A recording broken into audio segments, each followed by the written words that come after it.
selanjutnya fitur adjust. Nah, untuk menggunakan fitur adjust, kita tambahkan manipulator. Di sini ada adjust, bentuknya seperti kunci pas. Tambahkan adjust di sini, ya. Jadi sebelum menggunakan adjust, cara manualnya adalah kita ubah-ubah feed ini, ya. Misalkan target saya berapa temperatur yang saya harus gunakan supaya konversinya 75 misalkan. Maka feednya saya ubah-ubah.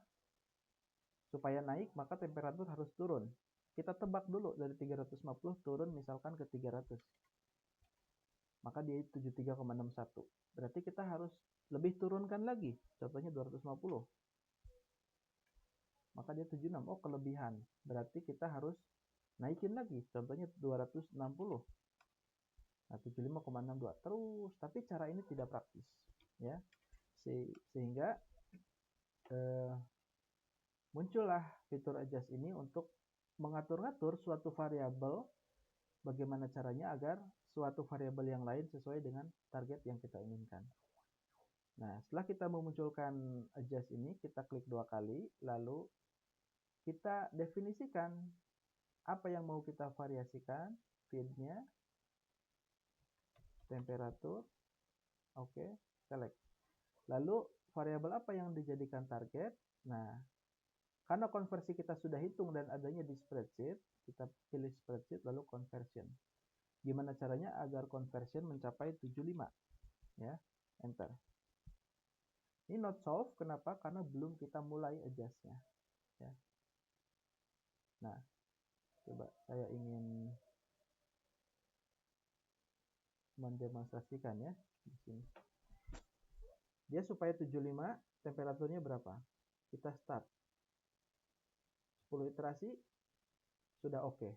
Jadi supaya 75 langsung tuh dia temperaturnya 272. Tapi misalkan saya pengen lagi angka yang lain, ya. Berapa misalkan?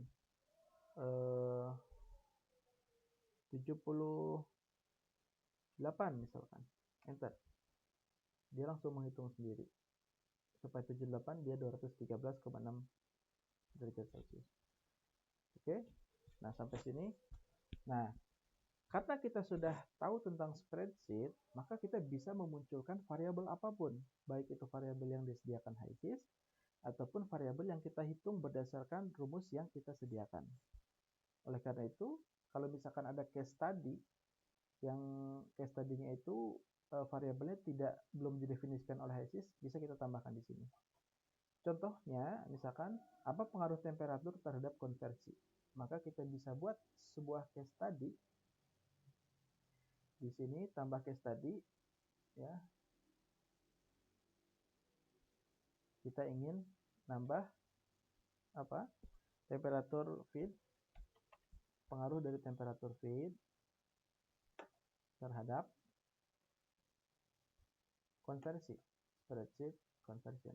Oke, dan misalkan temperaturnya di case study setupnya kita ubah dari 200 menjadi 400, step size-nya 50 atau biar banyak 25. Jadi kita punya 9 data, kita run, kita plot. Oke. Nah, nanti dia si adjust-nya akan menghitung. Teruskan sampai result-nya memenuhi. Nah, oke. Terima kasih. Demikian yang bisa saya sampaikan di video ini. Semoga ada manfaatnya. Wassalamualaikum warahmatullahi wabarakatuh. Untuk case study kedua, kita coba memvariasikan steam to CO ratio dan H2 molar flow. Ya. Kita tambahkan atau kita cari variabelnya di dalam feed ada komposisi. Kita cari komposisi. Kita cari molar flow dari H2O. Karena sebagaimana dinyatakan di sini CO-nya 100 mol, H2O-nya 150. Artinya rasionya 1,5 banding 1, ya. Nah, bagaimana kalau supaya kita menjadikan rasionya misalkan 2:1, berarti kita bisa menambah jumlah H2O-nya jadi 200. Kalau jadi 3 berarti jadi 300. Oke, berarti kita tambahkan H2O-nya. Sini kita ubah. Oh, belum. Untuk dependent variabelnya tadi ada di vapor product. Kemudian kita cari composition, molar flow, hidrogen.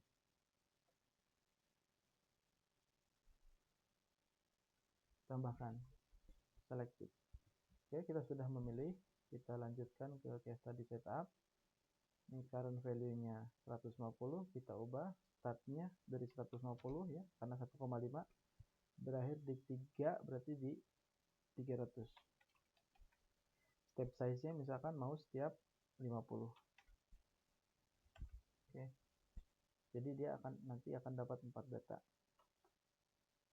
Sudah selesai. Ini belum ada datanya, kemudian kita run.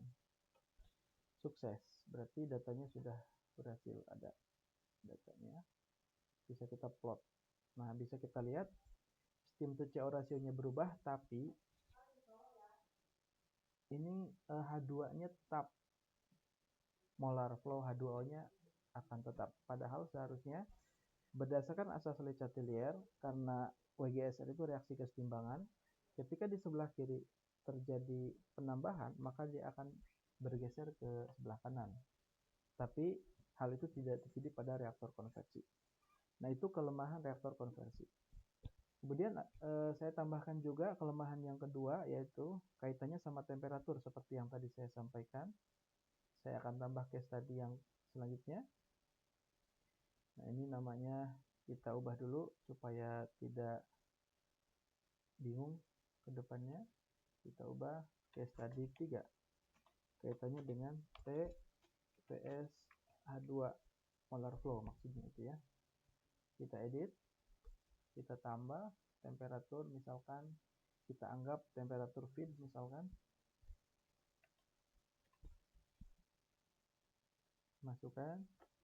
Kemudian find variable, kita cari vapor product. Komponen hidrogen, molar flow-nya, vapor phase, hidrogen. Oke. Dan lanjut case tadi setup, kita ingin ubah misalkan dari 300 atau dari 200 sampai 400. 200 sampai 400. Step size-nya misalkan setiap 50. Kita dapat 5 data. Kita run. Sudah sukses, ada di result. Kita lihat temperaturnya berubah,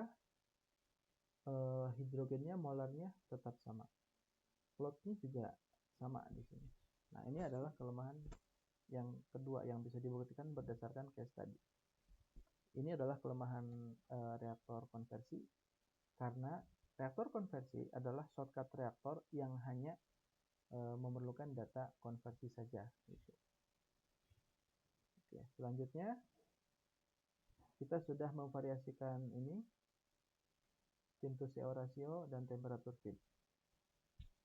Oke, kita anggap pengenalan tentang coefficient reaktor sudah sampai di sini.